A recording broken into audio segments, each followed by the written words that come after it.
weekend, I want to anchor our thoughts together this morning around just one verse. It comes from the 4th chapter of Paul's letter to the Ephesian church. He writes and he says, "As a prisoner for the Lord, then, I urge you, live a life worthy of the calling you have received." Will you pray with me, please, those words that we have been praying week by week? Lord, help us see you more clearly in order that we might love you more dearly and follow you more nearly day by day. Probably never more important than on a day like today. Praying together, Lord, help us see you more clearly in order that we might love you more dearly and follow you more nearly day by day. Amen. Can you remember who your heroes were when you were young, when you were coming of age? Were they a great athlete or maybe a creative musician, an influential teacher? Maybe they were a famous actor or actress. Maybe a successful business leader or a brilliant scientist whom you wish to emulate with your life. How about a significant pastor, priest, or rabbi? Maybe you were one of the fortunate ones. It was a family member or a parent who was one of your heroes. Well, the minds of our children and grandchildren today, they are home to superheroes. And the superheroes have names like Wolverine, Spider-Man, Batman, Thor, Iron Man, Hulk, Captain America. My favorite, the Ninja Turtles. These imaginary characters mostly help the world because they try to make it a better place by protecting us and stopping evil.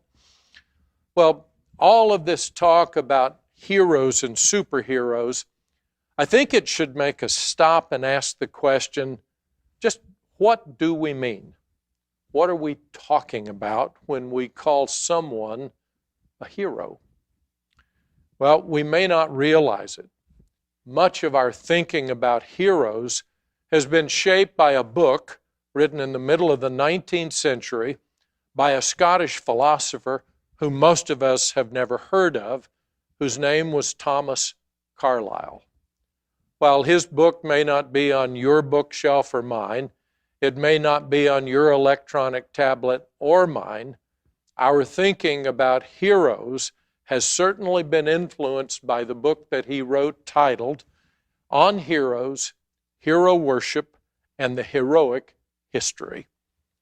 His notion is this, that at the bottom, world history is the story of great people who have worked here.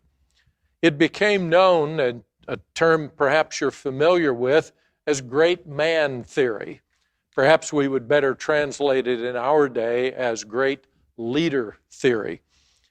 Well, if that's true, and if Carlyle is right, then you have to be a great man or a great woman of stature or influence in order to be a hero. Well, my question is, where does that leave the rest of us? There's certainly no room, is there, for an ordinary individual, according to Carlyle's terms, to ever be considered a hero. Well, there's no question that history is replete with person after person who are heroes, as Carlyle defines them, men and women alike who have played a significant role in shaping their moment in history. But I want to suggest that there is a different way of thinking about it. Not a way of thinking shaped by a book from the 19th century, but rather a way of thinking about it shaped by a man and an event that took place just a handful of years ago. All of us will recognize the name of Captain Sully Sullenberger.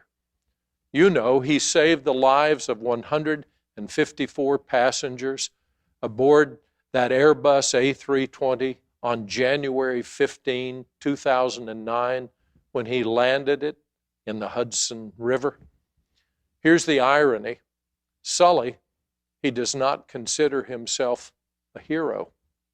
He says it was the effort of the man who sat in the co-pilot seat next to him. He attributes so much of the success to the flight crew, to the heroism of the passengers as they crawled out on the wings of that airplane, and to the ferry boat captains who came to rescue them all. Sully says that what happened that day and the wonderful outcome did not make him a hero. He said what happened that day was a team effort.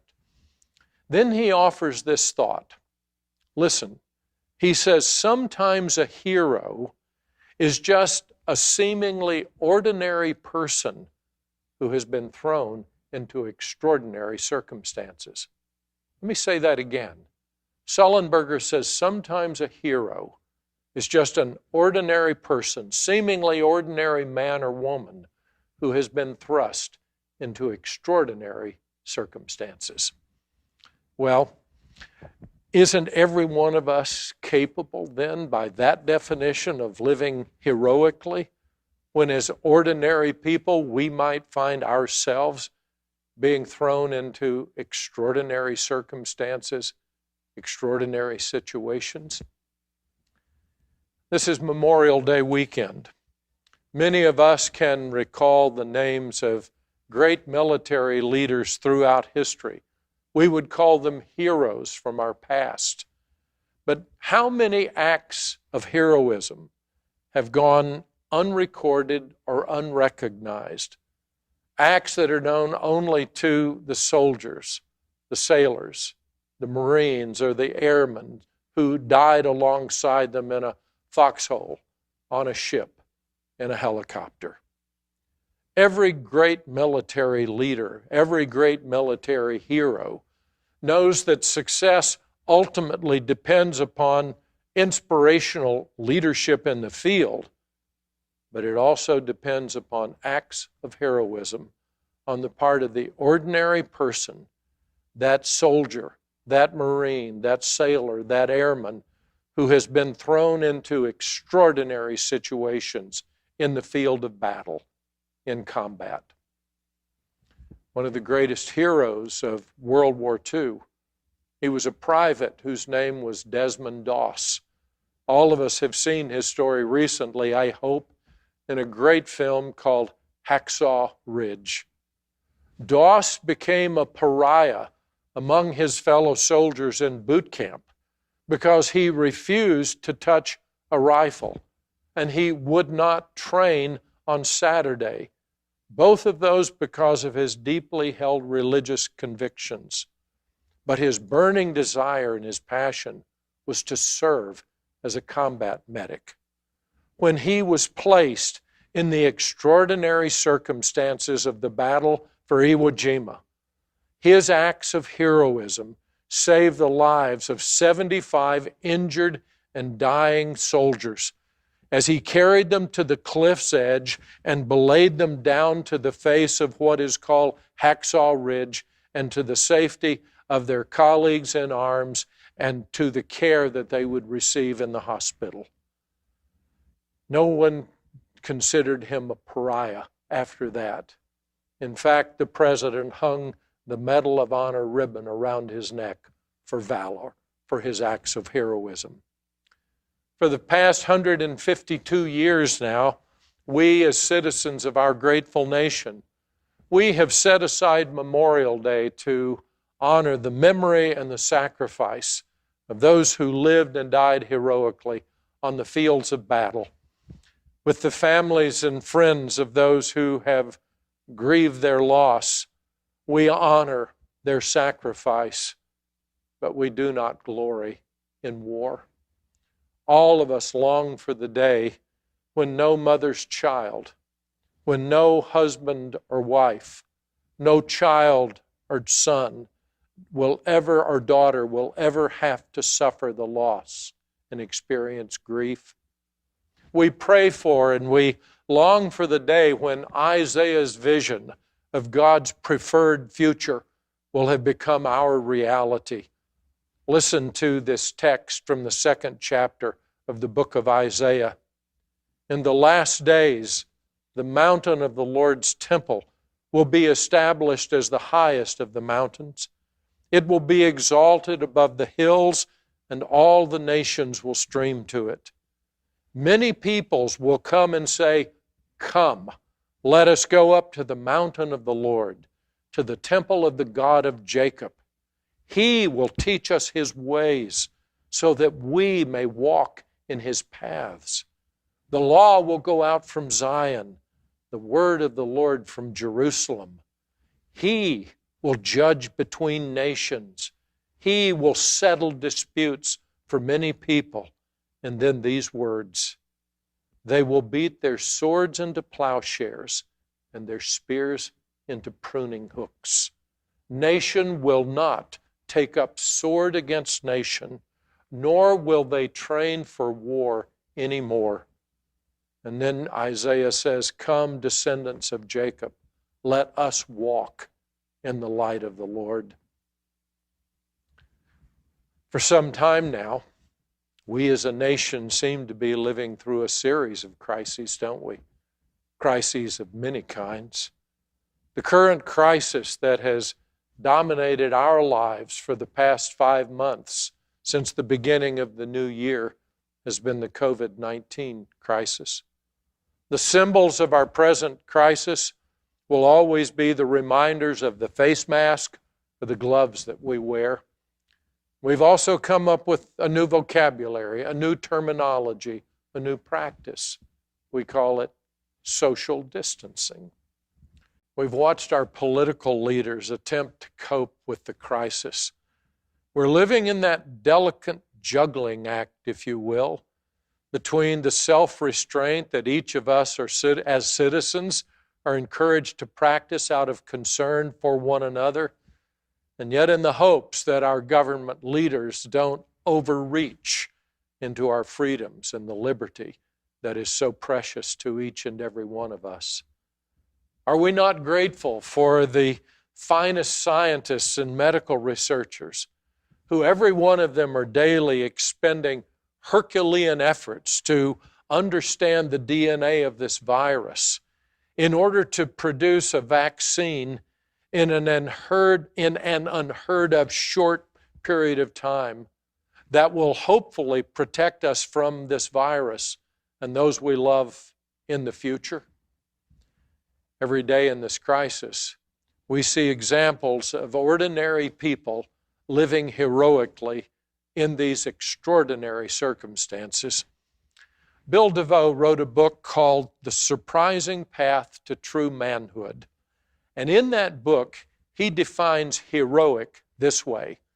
He says, heroic is someone who chooses to offer what they have to help those around them so they can flourish, even when they do this at great risk to themselves. Well, we see that definition lived out in example after example, don't we? We're mindful of the doctors, the nurses, the respiratory therapists, the other healthcare professionals, the administrators, the first responders who are on the front lines of this crisis, along with all of the non-medical staff who support their efforts. Don't forget the pharmacist, the pharmacy techs, and the cashiers who daily risk their health every day, providing you and me with the vital medications that we need to maintain our health. Before the toilet paper shortages and the empty shelves where sanitizing products used to be stacked in abundance, did you ever stop to think twice about who produced them, where they came from, and how they got there? An article in a newspaper from Northeast Ohio, it reminded us of the farmers, the ranchers, the growers across the nation who answer a very special call to produce the food and the products that we rely on each day of our lives. We often take for granted, don't we, the unsung heroes who contribute countless hours and hard labor to ensure the delivery of safe, healthy, abundant, and affordable food that we find and shop for in our grocery store shelves, in those produce bins, at our farmers market here on the reef, in our restaurants, and in those massive distribution centers. Do you ever stop and thank a trucker for all that they do for us? How about the clerks, the cashiers, and the baggers who serve us every day in the grocery stores? When you and I locally go to a Publix or a Winn-Dixie or a Costco, do you take a moment to stop and thank that man or woman who carefully sanitizes the handle of each and every grocery cart so that we can use them safely when we go in to shop? If you don't, please do so. We can so easily overlook those cleaning service crews, can't we? You know, they're the ones who walk into our buildings, to our hospitals, to the senior care facilities. They're covered head to toe in what we have come to call PPE, protective personal equipment, to ensure their safety as well as our own. They work mostly at night, unseen, and their efforts are strictly to slow the spread of this virus among people that they care for. Each of these examples calls to mind the reminder of Jesus' great command. It's one that he gave us. It's recorded in John's Gospel.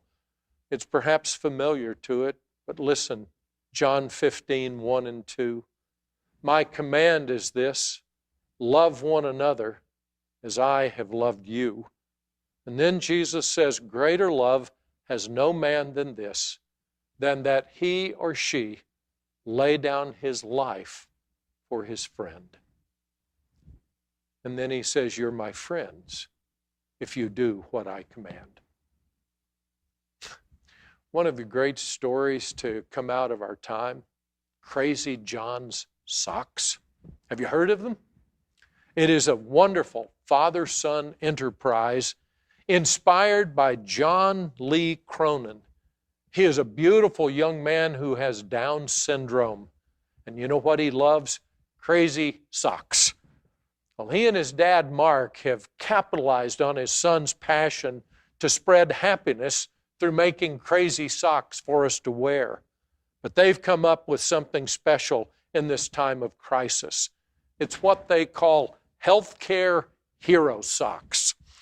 They came up with them to honor the bravery, the courage, and the sacrifice of our healthcare professionals. And a portion of every piece of income they have from the sale of those socks goes to help those healthcare professionals. If you haven't bought any yet, go online and buy some today. I came across a story from a Knoxville, Tennessee newspaper. It was the story of a project called the Heroes Award. And one mom submitted the names of her two daughters, Hannah and Lily Vale, to be heroes because of their work that they perform in the emergency room of a local hospital. Like so many of our healthcare workers, they fight the fatigue every day from serving on their duty on the front lines. When they were asked in this interview why they do this, here's what they said. Healthcare, they said, is our calling in life. For them, they said, it's all about having a servant's heart. It's about being able to help someone in need and not judging them on the basis of their situation, their appearance, or their circumstances. And then they say simply, we're just doing what God has called us to do. This is what we prayed for, and this is what we want to do. I hope most of us have watched one or many of the fabulous cartoon series called VeggieTales. One of the best is The Pirates Who Didn't Do Anything. The story is of a royal family who needs rescuing from an evil tyrant. And at one point in this VeggieTale, a fight breaks out on a ship transporting the family, And one of the pirates exclaims, "Where are the heroes? Where are the heroes? We need heroes." But what we have discovered through the COVID-19 crisis is that heroes are not, as Carlyle said, these great leaders. Heroes are seemingly ordinary people who have been thrown into an extraordinary situation in this crisis. And we learn from their example that being a hero means living heroically as a helper, a supporter, and a friend. I think that's captured in what Paul wrote in Romans 15, 1 and 2. Listen, he says, "We who are strong ought to bear with the failings," read that, the needs of those who are weak. And he said, we don't do it to please ourselves. We should all live for our neighbor's good, to build them up. On this Memorial Day, we can give thanks to God for those men and women throughout our nation's history have made the ultimate sacrifice of their lives. Men and women who have lived and died heroically so that you and I might enjoy the freedoms and the liberty that we treasure. And on this Memorial Day weekend, in the midst of this COVID-19 crisis, we also need to thank God for each and every person who often goes unnoticed and overlooked. Those persons who are serving us daily by living out their calling heroically. Heroic living, it means living our lives, yours, mine, each day, helping those around us in need. Living heroically means using the strength that we have been given to serve the needs of those who are weaker, who are in need. And living heroically means, above all, seeking to contribute to the well-being of our neighbor, to build them up. As each of us pursues our calling and our vocation for the sake of others, that's how you and I can make the greatest contribution in this time of crisis. But it is also how you and I can make manifest the kingdom of God as it is breaking into our world in this moment. Most of us, we're going to live our lives as ordinary people. But because of who we are as people of faith, made in God's image, as stewards of God's grace in its many and varied forms, we can live heroically. How? By living faithfully as followers of Jesus. Listen to what the writer of the book of Hebrews said in the 12th chapter. He encourages us saying, throw off everything that hinders and the sin that so easily entangles us. And let's run with perseverance the race that is marked out before us, fixing our eyes on Jesus, the pioneer and the perfecter of our faith, who for the joy that was set before him, he endured the cross, scorning its shame, and is now sat down at the right hand of the throne of God. Consider him, the writer of Hebrews says, who endured such opposition so that you and I don't grow weary or faint of heart. Hopefully today, if someone comes up and asks you, who are your heroes? Who are the people that you look up to? I hope you'll certainly talk about some of the great figures from the ancient past, from your own story. But I hope because of today, and because of people who are living heroic lives to serve us, I hope you will have an abundance of examples to tell them about. All about these seemingly ordinary people who are living heroically, extraordinary lives in these extraordinary circumstances.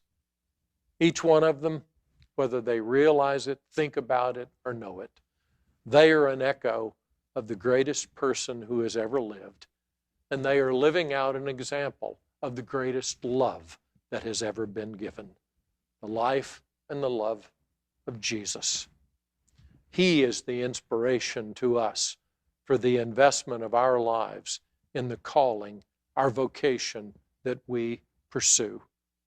And so as we close this morning on this Memorial Day weekend, let me encourage you, look to Him. Let me encourage you, love Him. And let me remind you that we love Him by serving Him as we serve one another. May God bless you.